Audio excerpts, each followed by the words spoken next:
श्री जी steno Vrindavan. जय श्री राधे। आनंद आशुलिपि पत्र का अंक 1 प्रतिलेखन संख्या 7 गति 80 शब्द प्रति मिनट। प्रारंभ करें। महोदय, हर युग का एक मुख्य स्वर होता है विराम। आधुनिक युग में विज्ञान और प्रौद्योगिकी का स्वर सबसे मुखर है विराम।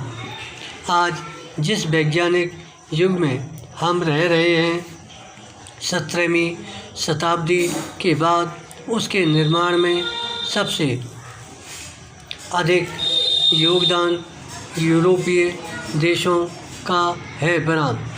यह बात अलग है कि इससे पहले भारत, चीन और अरब आदि एशियाई देशों ने विज्ञान के क्षेत्र में अनेक उपलब्धियां प्राप्त की थीं और यूरोप के देश इन उपलब्धियों से लगातार लाभ उठाते रहे विराम।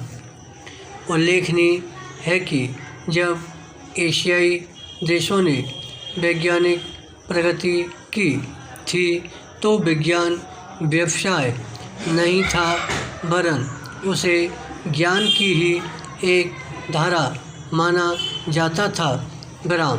लेकिन आधुनिक युग में विज्ञान हमारे जीवन का अभिन्न अंग बन गया है और कोई भी देश विज्ञान और प्रौद्योगिकी की प्रगति के बिना आगे नहीं बढ़ सकता विराम।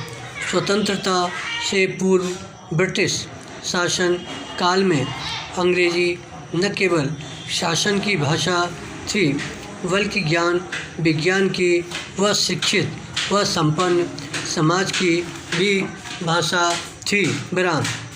लेकिन यही वह समय था जब अनेक संतों, सुधारकों, मनीषियों और नेताओं ने अपने विचारों के प्रचार व प्रसार के लिए हिंदी को माध्यम बनाया विराम।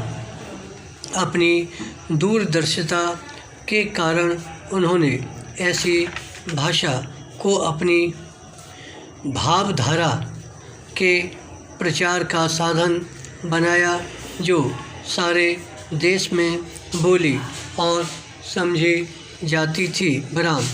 उल्लेखनीय है कि हिंदी को देश की संपर्क भाषा और ज्ञान विज्ञान की भाषा के रूप में अपनाने का समर्थन करने वालों में अधिकांश हिंदी भाषी थे विराम।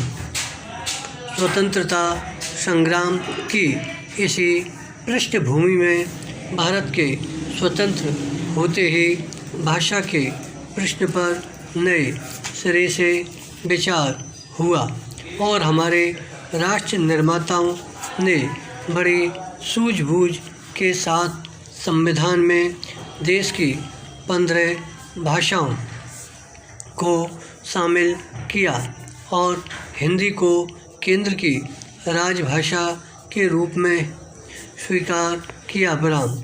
इससे स्पष्ट है कि देश का शासन देश की भाषाओं में ही चलाए जाने के संबंध में नीति निर्धारित कर दी गई विराम। भारत एक विशाल देश है जहाँ अनेक भाषाएं और बोलियां बोलने वाले लोग रहते हैं विराम। विभिन्न धर्मों, संस्कृतियां और विश्वासों के लोग यहाँ सदा से मिलजुल कर रहते आए हैं और सदियों से हमारी यह मिली जुली संस्कृति इस देश को एक सूत्र में बांधे हुए है विराम। इसी एकता को मजबूत करने के लिए और इस महान संस्कृति की विरासत को बनाए रखने के लिए ही संविधान में सभी भारतीय भाषाओं के विकास पर जोर दिया गया है। विराम। धन्यवाद। श्री हरदास।